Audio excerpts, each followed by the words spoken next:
Video like जरूर कर लीजिए और ऐसे वीडियो लगातार फ्री में पाने के लिए चैनल को तुरंत सब्सक्राइब कर लीजिए और बेल आइकन को जरूर टैप कर लीजिए ताकि आगे भी सारे वीडियो आपको मिलते रहे। यूट्यूब में फॉलो करते हैं तो प्लीज ये वाला फ्री टेलीग्राम चैनल जरूर ज्वाइन कर लीजिएगा। सारे नोटिफिकेशन सारे अपडेट यहीं पे आते हैं, ध्यान रखिए। नमस्कार दोस्तों, स्वागत है आप सभी का ऑनलाइन एग्जाम प्रिपरेशन पर which is the part of study for civil services. दोस्तों उत्तर प्रदेश का करंट अफेयर देख रहे हैं पूरे एक साल का। लास्ट वीडियो में हमने देखा था मुख्यमंत्री नगर सृजन योजना। अब इसके आगे देखेंगे पूरा एक साल का करंट अफेयर यहाँ पर कवर कर रहे हैं, जिसमें हमने सितंबर माह तक का कंप्लीट कर लिया है। उसके बाद हमने अगस्त 2022 से जनवरी 2022 तक का स्टार्ट किया था, तो अगस्त का भी कंप्लीट कर चुके हैं और लगभग अगस्त के कुछ फैक्ट बचे हैं। और उसके बाद हम अगस्त, फिर जुलाई, जून, इस प्रकार से करते करते जनवरी 2022 तक का कंप्लीट कर लेंगे। पूरा एक साल का आपका करंट अफेयर एग्जाम में पूछा जाता है। लेटेस्ट जो आपके एग्जाम, आगामी जो परीक्षाएं हैं आपकी होने वाली हैं, जैसे यूपीपीएससी प्रीलिम्स का एग्जाम है, उसके बाद और भी एग्जाम होंगे, तो सब में लगभग एक साल का पूछा ही जाएगा।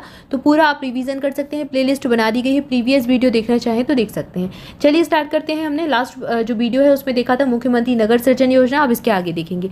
अगली जो योजना है जिसके बारे में हमको पढ़ना है वो है वाराणसी में अखिल भारतीय शिक्षा समागम जो है आयोजित किया गया। इसके बारे में जानते हैं। यह 9 जुलाई 2022 को शिक्षा जगत की हस्तियों के द्वारा भारत को एक समान और जीवंत ज्ञान समाज में बदलने के लिए सामूहिक रूप से काम करने के संकल्प के साथ संपन्न हुआ। तो ये इसका संकल्प था कि सभी को सामूहिक रूप से समाज को बदलने के लिए काम करना है। शिक्षा समागम था, ठीक है। कहाँ पर आयोजित किया गया? वाराणसी में हुआ। 3 दिवस का था। 9 जुलाई को इसका शुभारंभ हुआ। शिक्षा मंत्रालय ने वाराणसी में 7 से 9 जुलाई तक शिक्षा समागम का आयोजन किया। किसने किया? शिक्षा मंत्रालय ने किया। इसने प्रख्यात शिक्षाविदों, ठीक है, नीति निर्माताओं और अकादमिक नेताओं को अपने अनुभव साझा करने और राष्ट्रीय शिक्षा नीति जो NEP 2020 बनाई है उसके प्रभावी कार्यान्वयन के लिए, कि उसका इफेक्टिव जो है उसको कैसे एग्जीक्यूट किया जा सके, उसका कैसे कार्यान्वयन किया जा सके, उसका रोड मैप तैयार करने के लिए, उस पर चर्चा करने के लिए एक मंच प्रदान किया था ताकि सभी लोग इकट्ठे होकर उस पर चर्चा कर सके।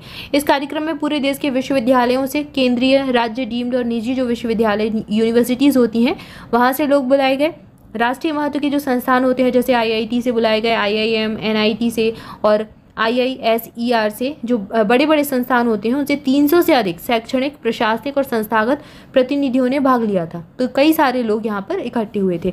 अखिल भारतीय शिक्षा समागम में 11 सत्र हुए जिसमें 9 विषयगत सत्र थे और सफलता की कहानियों को साझा करने और NEP 2000 नेशनल एजुकेशन पॉलिसी जो है 2020 इसके कार्यान्वयन के सर्वोत्तम तौर तरीकों पर 2 विशेष सत्र शामिल किए गए थे, ठीक है। तो इसमें कुल मिलाकर जो है 11 सत्र हुए थे, जिसमें से 9 हुए थे विषयगत, बाकी के 2 सत्र हुए थे NEP पर चर्चा के लिए। शिखर सम्मेलन विभिन्न उच्च शिक्षण संस्थानों के बीच मजबूत संबंध स्थापित करेगा और राष्ट्रीय शिक्षा नीति 2020 को लागू करने में रणनीतियों, सफलता की कहानी और सर्वोत्तम प्रथाओं पर विचार विमर्श को सक्षम करेगा। तो ये इसका उद्देश्य था, ठीक है। इसके बाद बात करते हैं उत्तर प्रदेश 13 एक्सप्रेस वे वाला पहला राज्य बन जाएगा, ठीक है। यहाँ पर 13 एक्सप्रेस वे बनने जा रहे हैं, कुछ बन चुके हैं, कुछ निर्माणाधीन है। देखते हैं, चलिए इससे संबंधित जानकारी। उत्तर प्रदेश में जल्द ही दुनिया भर के कई अन्य देशों से बेहतर राजमार्ग संपर्क होगा। राज्य में अब 13 एक्सप्रेस वे हैं, जो ऐसा करने वाला देश का पहला राज्य बन गया है। कुल 3200 किलोमीटर के 13 एक्सप्रेस वे जो है उसमें 6 उपयोग में है, जबकि अन्य का निर्माण चल रहा है। अन्य 7 जो है निर्माणाधीन है। निर्माण कार्य पूरा होने के साथ ही उत्तर प्रदेश 13 एक्सप्रेस वे वाला देश का पहला राज्य बन जाएगा, इसलिए मोस्ट इंपॉर्टेंट आपके लिए फैक्ट बन जाता है। 296 किलोमीटर लंबे बुंदेलखंड एक्सप्रेस वे को 16 जुलाई 2022 को प्रधानमंत्री नरेंद्र मोदी ने लोकार्पण किया। इसके माध्यम से बुंदेलखंड जो है दिल्ली से सीधा जुड़ गया है और उत्तर प्रदेश से संचालित कुल 6 एक्सप्रेस वे की कुल लंबाई 1225 किलोमीटर है। उत्तर प्रदेश में संचालित अभी एक्सप्रेस वे कौन कौन से हैं? यमुना एक्सप्रेस वे, ये चल रहा है 165 kilometre. Noida greater Noida express way 25 kilometre. Agra Lucknow express way 302 kilometre. Delhi Meerut express way 96 kilometre. Purvanchal express way 341 kilometre और बुंदेलखंड एक्सप्रेस वे 296 किलोमीटर, ठीक है। तो ये अभी संचालित एक्सप्रेस वे हैं और बाकी अन्य जो है निर्माणाधीन है, अन्य पर जो है काम चल रहा है। तो ये जो 7 जो हैं ये अभी बन रहे हैं और आगे बन के तैयार हो जाएंगे, तो उत्तर प्रदेश ऐसा राज्य बन जाएगा जहां पर 13 एक्सप्रेस वे हैं, याद रखें। इसके बाद बात करते हैं बाबा साहब भीमराव अंबेडकर विश्वविद्यालय की। ये जो यूनिवर्सिटी है लखनऊ में जल्द ही रक्षा अध्ययन और प्रौद्योगिकी का एक स्कूल स्थापित करेगी, जहाँ पर छात्र रक्षा के क्षेत्र की बारीकियों के बारे में जानेंगे, ठीक है, रक्षा के बारे में पढ़ेंगे। स्कूल को उत्तर प्रदेश डिफेंस कॉरिडोर के लिए कार्यबल तैयार करने के उद्देश्य से खोला जा रहा है, जो देश के रक्षा और रणनीतिक मैट्रिक्स में एक महत्वपूर्ण दल है। और राज्य में यह 6 नोड्स लखनऊ, कानपुर, झांसी, अलीगढ़, चित्रकूट और आगरा में फैला है, ठीक है। तो रक्षा से संबंधित जो है विश्वविद्यालय ये स्कूल स्थापित करेगी ये यूनिवर्सिटी डॉक्टर बाबा साहब भीमराव अंबेडकर विश्वविद्यालय। प्रस्ताव को हाल ही में विश्वविद्यालय की अकादमिक परिषद के द्वारा अनुमोदित किया गया है। इसके साथ ही हम देश में इस तरह के अनूठे स्नातक पाठ्यक्रमों की पेशकश करने वाले पहले व्यक्ति होंगे जिसमें छात्र रक्षा क्षेत्र के बारे में जानेंगे, चाहे वह तकनीकी क्षमता प्राप्त करना हो, भूमि, वायु या फिर नौसेना रक्षा प्रणालियों से जुड़ी कार्यप्रणाली हो, और प्रौद्योगिकियों के व्यापक ज्ञान और समझ की बात हो, या फिर जटिल इंजीनियरिंग समस्याओं को पहचानने, तैयार करने और उनका विश्लेषण करने के लिए ज्ञान को लागू करना है। तो कुल मिलाकर अब क्या होगा, स्कूल स्तर पर भी बच्चों को कई सारी ऐसी चीज़ें सिखा दी जाएंगी जो बच्चे आगे जाके, जैसे कि स्पेसिफिक अगर वो इस क्षेत्र में जाना चाहें, जो बच्चा इस क्षेत्र में जाता था वो इस एजुकेशन को लेता था ट्रेनिंग के दौरान, तो वो चीज़ें स्कूल के दौरान ही सिखाई जाएंगी। ठीक है, रक्षा से संबंधित चीज़ों के बारे में सिखाया जाएगा। इसके बाद बात करते हैं उत्तर प्रदेश प्लास्टिक अपशिष्ट प्रबंधन कॉन्क्लेव 2022, इसका आयोजन किया गया। यह जो है उत्तर प्रदेश को सिंगल यूज प्लास्टिक और इससे बनी सामग्री के प्रयोग से मुक्त करने के लिए रेस में कार्यक्रम के तहत अंतर्राष्ट्रीय प्लास्टिक कैरी बैग मुक्त दिवस 3 जुलाई के अवसर पर इंदिरा गांधी प्रतिष्ठान में उत्तर प्रदेश प्लास्टिक अपशिष्ट प्रबंधन कॉन्क्लेव 2022 का आयोजन किया गया। कॉन्क्लेव की थीम थी 3R यानी कि रीयूज, रिसाइकिल और रिड्यूस। ये 3R जो है इसकी थीम थी। पॉलीस्टाइनिन और विस्तारित पॉलीसिस्टाइनिन जो होता है उसके सहित अधिसूचित एकल उपयोग जो सिंगल यूज प्लास्टिक है उसके निर्माण, आयात, स्टॉकिंग, वितरण, बिक्री, इन सब के उपयोग को 1 जुलाई 2022 से प्रतिबंधित किया गया है। ठीक है, तो उसी पर एक जो है कॉन्क्लेव का आयोजन किया गया इंदिरा गांधी प्रतिष्ठान में। याद रखें और इसकी थीम जरूर याद रखें, ये एग्जाम में पूछ सकते हैं, रीयूज, रिसाइकल और रिड्यूस, ये इसकी थीम थी, RRR। इसके बाद बैडमिंटन टूर्नामेंट, इसके बारे में जानते हैं। बैडमिंटन एसोसिएशन आगरा द्वारा उत्तर प्रदेश का सबसे बड़ा tournament Vijay Sharma memorial east zone selection का आयोजन किया गया। यह टूर्नामेंट 3 जून से 3 जुलाई तक एकलव्य स्पोर्ट स्टेडियम में आयोजित हुआ। पुरुष एकल वर्ग का फाइनल मुकाबला नोएडा के चिराग सेठी ने प्रयागराज के प्रतीक श्रीवास्तव को हराकर अपने नाम किया। पुरुष डबल्स फाइनल मुकाबले में सिद्धार्थ सालार और सिद्धार्थ मिश्रा की जोड़ी ने सहारनपुर के चंद्रभूषण त्रिपाठी और कपिल चौधरी की जोड़ी को हराकर खिताब जीता। तो जो फाइनल मुकाबला है उसमें सिद्धार्थ सालार और सिद्धार्थ मिश्रा ने जीता जो कि सहारनपुर से थी। ठीक है, बालिका वर्ग की बात करें अंडर 19 में तो डबल में बस्ती की शिवांगी सिंह और तनीषा सिंह ने गोरखपुर और लखनऊ की आदित्य यादव और नेहल नीरू मित्तल की जोड़ी को हराकर खिताब अपने नाम किया, खिताब पर कब्जा किया। तो बस्ती की शिवांगी सिंह और तनीषा ने खिताब जीता। महिला ओपन वर्ग में लखनऊ वर्ग की समृद्धि सिंह ने जीता और नोएडा की सोनाली सिंह ने गाजियाबाद और प्रयागराज की माही नरेश और मयूरी यादव को हराकर ये ट्रॉफी पर कब्जा किया। तो ये महिला ओपन की बात है, ये बालिका अंडर 19 डबल्स की बात है। ठीक है, इसके बाद देखते हैं स्टार्टअप इकोसिस्टम रैंकिंग का 3रा संस्करण जारी किया गया। रिपोर्ट के अनुसार गुजरात और कर्नाटक स्टार्टअप इकोसिस्टम में सबसे आगे हैं और अर्थात सर्वश्रेष्ठ प्रदर्शन करने वाले राज्य हैं। टॉप परफॉर्मेंस राज्यों में केरल, महाराष्ट्र, उड़ीसा, तेलंगाना को शामिल किया गया है।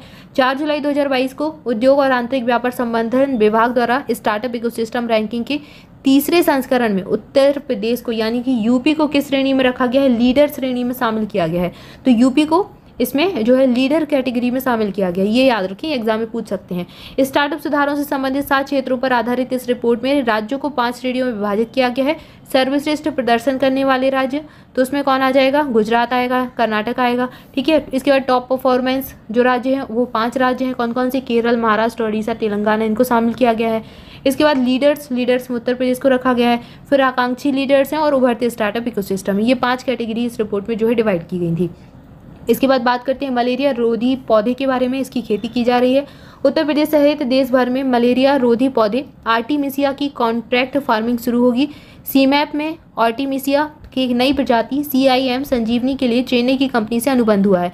तो आपसे एग्जाम में पूछ सकते हैं आर्टिमिसिया किसके लिए बनाई जाती है, किससे संबंधित पौधा है, तो ये मलेरिया रोधी, इससे दवाई तैयार की जाती है। मलेरिया रोधी ये पौधा है। ठीक है, इसकी खेती की जानी है।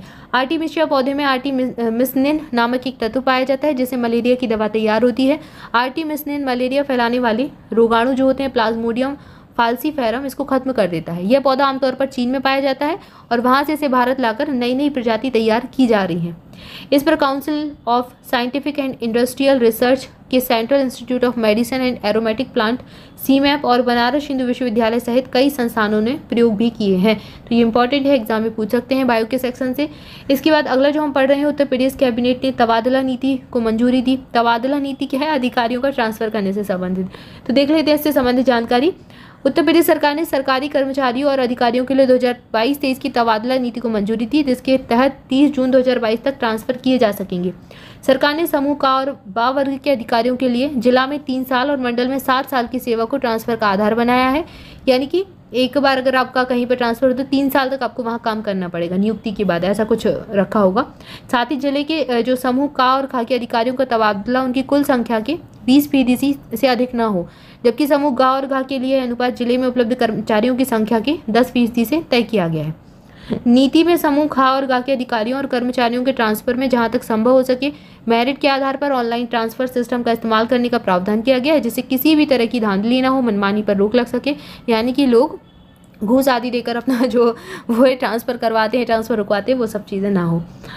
इसके बाद अगला दिया गया उत्तर प्रदेश में औद्योगिक भूखंडों के उपविभाजन की नीति आई है, इसको जानते हैं। उत्तर प्रदेश में निवेश प्रोत्साहन और नई औद्योगिक इकाइयों के विस्तार के लिए औद्योगिक भूखंडों के उपविभाजन की बहुप्रतीक्षित नई नीति को मंजूरी दी गई है।